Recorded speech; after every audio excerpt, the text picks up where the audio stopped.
Very good morning to all of you. आज हम पढ़ेंगे difference between saprophytic and parasitic mode of nutrition. इन सारे एरियाज से ज़्यादातर डिफरेंट वाले पॉइंट्स को क्या करा जाता है, पूछा जाता है। तो आपको ऑटोट्रॉफिक, हिट्रोट्रॉफिक में डिफरेंस, सैप्रोफाइटिक में डिफरेंस, पैरासाइटिक में डिफरेंस, सारे डिफरेंसेस याद होने चाहिए। ठीक है, तो चलिए आज हम पढ़ते हैं सैप्रोफाइट और पैरासाइटिक में डिफरेंस। सबसे पहले saprophytes are organism that grow on dead and decaying material to obtain nutrients.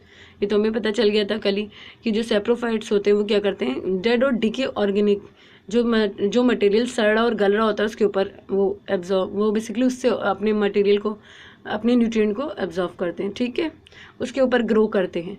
ठीक है, parasites are organism that depend on other organism to obtain nutrient. और पैरासाइट्स जो होते हैं वो ऑर्गेनिज्म होते हैं जो डिपेंड करते हैं किसके ऊपर, दूसरे ऑर्गेनिज्म पे न्यूट्रिएंट के लिए। ठीक है, उसके बाद आता है यूज़ एक्स्ट्रा सेलुलर डाइजेशन, क्योंकि ये क्या करते हैं सैप्रोफाइट्स की, वो जो इनका एंजाइम्स होते हैं इसको ये बाहर ही रिलीज़ करते हैं, इसलिए। और उसके बाद जब वो एकदम उस फॉर्म में आ जाता है, ठीक है, तो उसको वो इनटेक कर लेते हैं। जबकि इंट्रा सेलुलर डाइजेशन होता है पैरासाइटिक में, उनकी बॉडी के अंदर ही डाइजेशन होता है। एब्जॉर्ब, अब जो सैप्रोफाइट्स होते हैं उनमें न्यूट्रिएंट किससे एब्जॉर्ब होते हैं, सेल वॉल से।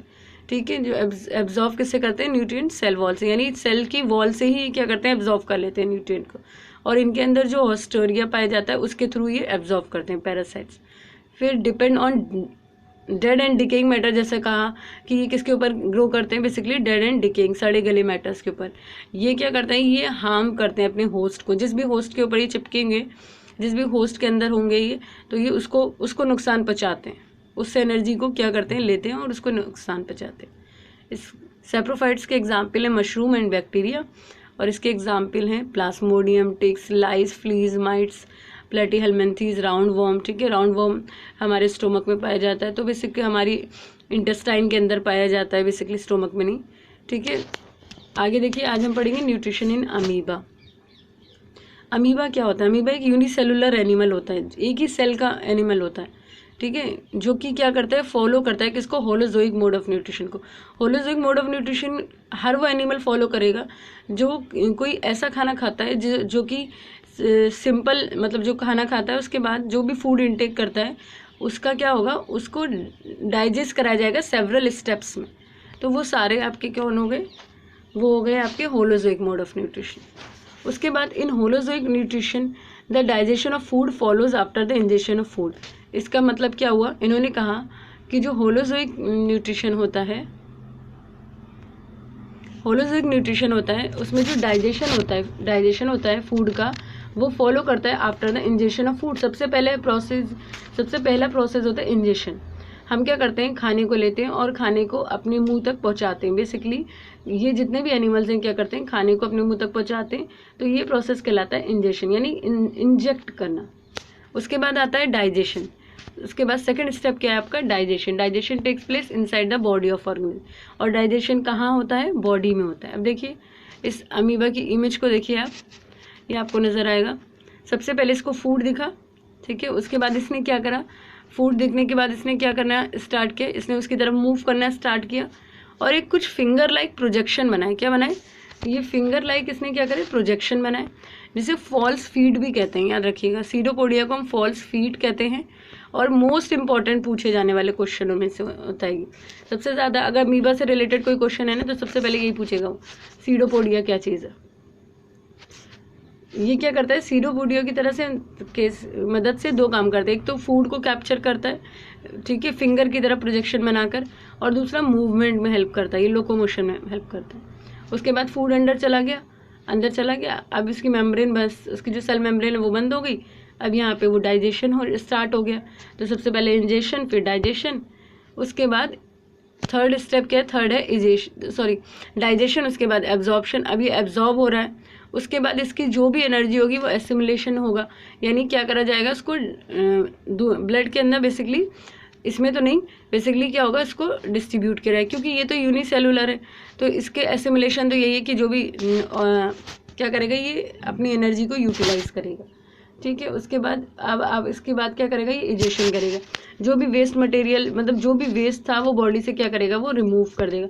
तो ये जो पूरा प्रोसेस चल रहा है, इंजेशन, फिर डाइजेशन, फिर एब्जॉर्प्शन, फिर एसिमुलेशन, फिर इजेशन, यही प्रोसेस सब में चलता है। ह्यूमन बीइंग में भी यही सेम प्रोसेस चलता है। हमारा भी डाइजेशन इसी तरह स्टेप वाइज होता है, क्योंकि हम कॉम्प्लेक्स फूड खाते हैं और कॉम्प्लेक्स फूड को सिंपल फॉर्म में कन्वर्ट करने के लिए इन स्टेप्स की ज़रूरत होती है। सबसे पहले क्या होता है, तो पहला स्टेप होता है होलोजिक न्यूट्रिशन में इंजेशन। इसका मतलब होता है the process of taking in the food is called ingestion, यानी फूड को अपने तक पहुंचाना, इंजेशन कहलाना, इंजेक्ट कहलाना। उसके बाद डाइजेशन, कॉम्प्लेक्स फूड को क्या करना है, सिंपल मॉलिक्यूल्स में तोड़ना है, ठीक है। उसके बाद उसे एब्जॉर्व कराना है बॉडी के अंदर। थर्ड है absorption, process of absorption of digested food, जो खाना डाइजेस्ट हुआ इसको एब्जॉर्ब करना है तो वो एब्जॉर्प्शन कहलाता है। फिर एसिमिलेशन करना है, जो प्रोसेस हुआ है utilization of digested food for energy and food growth, जो भी एनर्जी हमें मिली उसे अपने वर्क के लिए यूटिलाइज करना है, तो ये एसिमिलेशन कहलाता है। और लास्ट में क्या है, इजेशन। इसमें क्या होगा, इसमें जो भी हमारा अनडाइजेस्टेड फूड होगा जिसकी अब ज़रूरत नहीं उसको बॉडी से इजेक्ट कर दिया जाएगा, ठीक है। अब देखिए अमीबा के बारे में कुछ चीज़ें देखते हैं। अमीबा यूनिसेलुलर एनिमल होता है जो कि होलोजोइक मोड ऑफ न्यूट्रिशन को फॉलो करता है, याद रखिएगा। सेल मेम्ब्रेन अमीबा की keep on protruding into the pseudopodia, वो बार बार अपने आप को फिंगर लाइक प्रोजेक्शन देती रहती है, यानी फिंगर जैसा बनाती रहती है और उसी से ही क्या करती है, कैप्चर करती है, यानी जो भी उसका फूड है उसको। अमीबा क्या करता है, सराउंड करता है फूड पार्टिकल्स को। सबसे पहले अमीबा उसके पास जाके अपने उसको घेर लेता है, फिर सीडोपोडिया के थ्रू उसको फूड वैक्यूल्स में ले जाता है, ठीक है, सीडोपोडिया। एंड फिर सीडोपोडिया के बाद वो food and makes a food vacuole, उसके बाद फूड वैक्यूल बनता है उसके अंदर, और उसके अंदर वो उसको क्या करता है, ले जाता है जो भी फूड होता है इसको, ठीक है। The food vacuole contain food particles and water, क्योंकि अमीबा में जो फूड वैक्यूल्स होते हैं उनमें फूड पार्टिकल्स और वाटर होते हैं, वहीं डाइजेस्ट होता है खाना इनका। डाइजेस्टिव एंजाइम सिक्रीटेड होते हैं फूड वैक्यूल के अंदर और डाइजेशन वहीं पे टेक्स प्लेस करते हैं फूड वैक्यूल्स में। After digested food is absorb from the food vacuole, और फूड वैक्यूल में बाद में डाइजेस्टेड फूड क्या करता है, एब्जॉर्ब हो जाता है। फाइनली क्या होता है, food vacuole moves near the cell membrane, फिर जो फूड वैक्यूल होता है वो सरक कर आता है सेल मेम्ब्रेन की तरफ, और फिर वहाँ से वो क्या करता है, उसको रिमूव कर देता है। देखिए यहाँ पे लास्ट में ये फूड वैक्यूल यहाँ बनाता है एसिमिलेशन में, आपको दिख रहा है। उसके बाद ये इजेशन वाले पार्ट में बाहर की तरफ एकदम सेल मेम्ब्रेन के करीब है और उसने सारा जो कुछ था वो उसको इजेक्ट कर दिया। अब एक इंपॉर्टेंट क्वेश्चन सबसे ज़्यादा अमीबा से पूछा था, what is pseudopodia in amoeba. तो याद रखिएगा सीडोपोडिया को फॉल्स फीट कहते हैं, वो होता तो फीट है, पैर तो है नहीं, मगर वो उसका अपीयरेंस बनाता है, ठीक है। तो टेम्पररी प्रोजेक्शन होती है सेल वॉल की, एक तरह की सेल वॉल अपने आप को क्या करता है, प्रोजेक्ट करता है, ठीक है, किसी भी तरह से प्रोजेक्ट करता है। और ये सबसे ज़्यादा किसमें होती हैं, use by some eukaryotic cell, क्योंकि अमीबा यूकैरियोट्स में आता है और यूकैरियोटिक सेल है और यूनिसेलुलर है, और मूव अराउंड और टू ईट।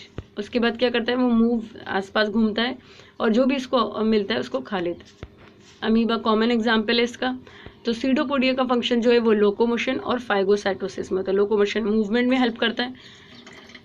उसके बाद फाइगोसाइटोसिस क्या करता है, फाइगोसाइटोसिस बेसिकली होता है, किया जाता है they are use to catch prey and eat, यानी पकड़ने में हेल्प करता है, किसी भी फूड वगैरह किसी भी प्रे को पकड़ने में हेल्प करता है फाइगोसाइटोसिस। वो अपने फूड को फिंगर लाइक प्रोजेक्शन से पकड़ता है। तो ये क्वेश्चन मोस्ट इंपॉर्टेंट है, याद करके रखिएगा। कल मैं आपको ह्यूमन रिप्रोडक्शन पढ़ाऊंगी, ठीक है। चलिए, थैंक यू।